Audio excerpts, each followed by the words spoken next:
Student, आज हमारा जो टॉपिक है वो है कोरिजन एंड इट्स प्रिवेंशन। जब भी ये मेटल्स जो है ऑक्सीजन से रिएक्शन करता है, प्रेजेंस ऑफ मॉइस्चर यानी जहाँ पे नमी वगैरह हो, तो उसके नतीजे में मेटल ऑक्साइड बनते हैं जो कि बहुत नुकसानदेह होते हैं। ये जो मेटल ऑक्साइड है ये पोरस होते हैं, यानी खोखले कर देते हैं जो भी मेटल्स जिस पर ये मेटल ऑक्साइड बनता है, और जिसके नतीजे में ये मेटल ऑक्साइड जो बनने का अमल है इसे कहते हैं कोरिजन ऑफ मेटल्स। अगला टॉपिक है resting of iron. Student, resting of iron से क्या मुराद है? जब भी लोहे को जंग लगता है तो वो एक इलेक्ट्रोकेमिकल प्रोसेस होता है, यानी जिसके अंदर जो आयरन है इसके अंदर रेडॉक्स रिएक्शन होता है, ऑक्सीडेशन भी होती है और रिडक्शन भी। उसको हम स्टेप वाइज आपको समझाते हैं। सबसे पहले हवा के अंदर पानी के मॉलिक्यूल होते हैं, तो वो जब आयरन से मिलते हैं तो Fe2O3.H2O आयरन ऑक्साइड कहलाते हैं। ये बाइस बनता है लोहे को जंग लगने का। जब लोहे की वजह से जिसमें जंग लगता है तो वो मेटल्स का या हिस्सा जो है फिर आहिस्ता आहिस्ता उसकी जो प्रोटेक्शन ख़त्म हो जाती है और आहिस्ता आहिस्ता पूरा जो है रेडिश ब्राउन में तब्दील हो जाता है, जो कि जंग की कलर है।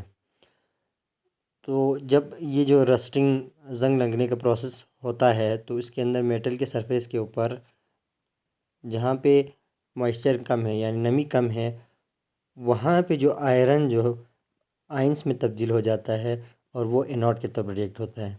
यानी आयरन लॉस ऑफ इलेक्ट्रॉन करेगा यानी ऑक्सीडेशन करेगा तो आयरन Fe+2 हो जाएगा। इसी तरह वो सतह जहाँ पे मॉइस्चर बहुत ज़्यादा है, नमी बहुत ज़्यादा है, तो वहाँ पे क्या होता है स्टूडेंट, वो OH- आयन में कन्वर्ट हो जाती है, यानी गेन ऑफ इलेक्ट्रॉन करके रिडक्शन हो जाती है। इस रिडक्शन का प्रोसेस कुछ यूँ होगा: O2 oxygen +2H2O+4 - E means यहाँ पे इलेक्ट्रॉन 4 गेन हो रहे हैं, तो उसके नतीजे में जो प्रोडक्ट बनेगा वो OH-4OH मॉलिक्यूल बनेंगे। तो जब आयरन प्लस में और वो मज़ीद जो है ऑक्सीजन के साथ रिएक्ट करेगा तो जंग लगने का प्रोसेस होता है। इसमें जो रस्टिंग ऑफ आयरन है उसका फार्मूला यूँ होगा Fe2O3.NH2O, जिसे फेरस ऑक्साइड भी कहते हैं। अगला ये है टॉपिक प्रिवेंशन फ्रॉम कोरिजन, यानी हम जंग लगने से कैसे बचा सकते हैं। सबसे पहले है एलॉइंग, दूसरा स्टेप होगा मेटल कोटिंग, तीसरा है कैथोडिक प्रोटेक्शन। इसको हम डिटेली बताएंगे आपको कि एलॉइंग से क्या मुराद है, मेटल कोटिंग या इलेक्ट्रोप्लेटिंग से क्या मुराद है, कैथोडिक प्रोटेक्शन क्या होता है। इस तरह के और प्रोसेस जो आपके कोर्स का हिस्सा है वो है कोटिंग विद पेंट। हम इसको डिटेल पढ़ेंगे। सबसे पहले एलॉइंग। एलॉइंग का मतलब ये है कि किसी भी मेटल को जंग से बचाने के लिए उसमें रिडक्शन एबिलिटी लाई जाती है। इसको स्टूडेंट हम कुछ यूँ समझते हैं एग्जांपल से, जैसे आयरन है, इसको जंग से बचाने के लिए स्टेनलेस स्टील में कन्वर्ट किया जाता है। इसके अंदर क्रोमियम और निकल डाला जाता है ताकि आयरन जो ये लोहा जो है वो जंग से बचे। ये एलॉइंग प्रोसेस है। दूसरा है मेटल कोटिंग या इसको इलेक्ट्रोप्लेटिंग भी कहते हैं। इसमें तमाम मेटल्स को जंग से बचाने के लिए इसके ऊपर एक तह चढ़ाई जाती है किसी और मेटल की, जैसे टिन है या जिंक है। तो इसमें मेटल्स के सरफेस के ऊपर जो दूसरा मेटल लगाया जाता है वो जिस प्रोसेस से गुजारा जाता है उसे कहते हैं इलेक्ट्रोलाइटिक प्रोसेस। इस वजह से इसको इलेक्ट्रोप्लेटिंग भी कहा जाता है। जैसे लोहा है मेटल्स में, इसको इलेक्ट्रोप्लेट किया जाता है क्रोमियम से या निकल से और सिल्वर से, ताकि ये जो है जंग से महफूज रहे। अगला टॉपिक है वो है कैथोडिक प्रोटेक्शन। ये इस प्रोसेस में किस तरह से जंग से बचाया जाता है, इसको डिटेल समझाते हैं। ये वो तमाम लोहे के पाइप्स जो कि अंडरग्राउंड होते हैं, यानी ज़मीन के अंदर पानी के पाइप्स वगैरह या टैंक वगैरह जिसमें पानी इकट्ठा किया जाता है, या ऑयल रिग्स जैसे गाड़ियों के पेट्रोल डीजल की टैंकियाँ होती है लोहे की। इनको जंग से बचाने के लिए क्या करते हैं, इन तमाम मटेरियल्स को जो लोहे की चीज़ें उसको कैथोड के तौर पर रिएक्ट बनाया जाता है इस तरह से कि वो कैथोडिक रिएक्शन हो उसमें। और वो तमाम मेटल्स जो बहुत ज़्यादा एक्टिव होते हैं जैसे मैग्नीशियम है या अलमुनियम ये जो है एनोड के तौर पर एक्ट करते हैं। तो जब ये लोहे के साथ आयरन जैसे Fe है उसके साथ मिलता है तो ये जितने भी एक्टिव मेटल्स है वो अपने आप को ऑक्सीडाइज करते हैं और इसके नतीजे में जो है वो जंग से महफूज रहता है।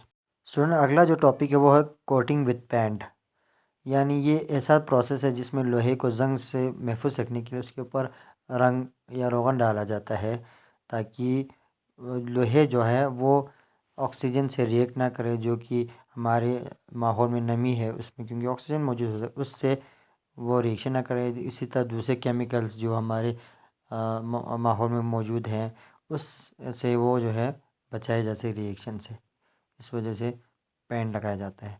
इस टॉपिक के हवाले से कुछ असाइनमेंट आपको टेस्ट योरसेल्फ के नाम से है स्टूडेंट, तो वह अपने जवाब जो है कमेंट सेक्शन में भी लिख सकते हैं या मेरा व्हाट्सएप चैनल एम रहमानी के नाम से है उस पर भी आप अपना आंसर दे सकते हैं। इसमें पहला क्वेश्चन है what is corrosion of metal, यानी मेटल पर जो है जंग लगना वो क्या है। दूसरा है name the methods which are use to protect metal from corrosion, वो तरीके बताएं जिसमें हम मेटल को महफूज रख सकते हैं जंग से, सिर्फ आपने नाम बताने स्टूडेंट। तीसरा क्वेश्चन है how cathodic protection prevent metal from corrosion, किस तरह से कैथोडिक प्रोटेक्शन जो है मेटल्स को जंग लगने से महफूज रख सकता है। स्टूडेंट अगला टॉपिक है इलेक्ट्रोप्लेटिंग ऑन स्टील।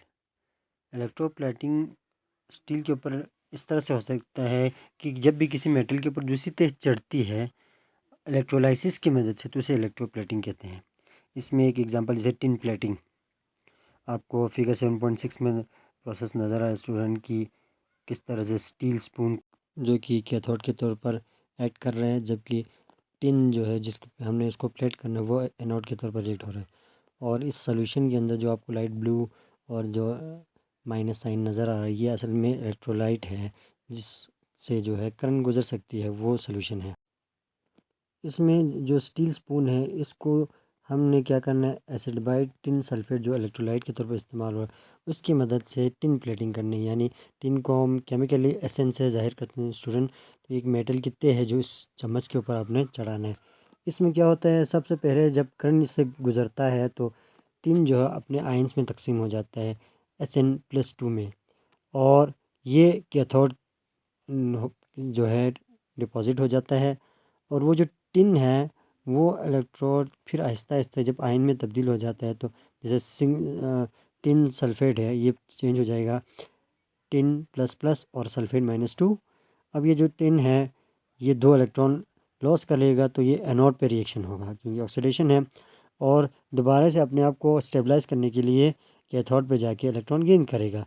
जहाँ पे चम्मच अटैच है तो ये जगह होगा टिन का एक चम्मच बनेगा, ये है टिन प्लेटिंग। उम्मीद है स्टूडेंट ये कंसेप्ट आपको केमिस्ट्री का अच्छे से समझ में आया होगा।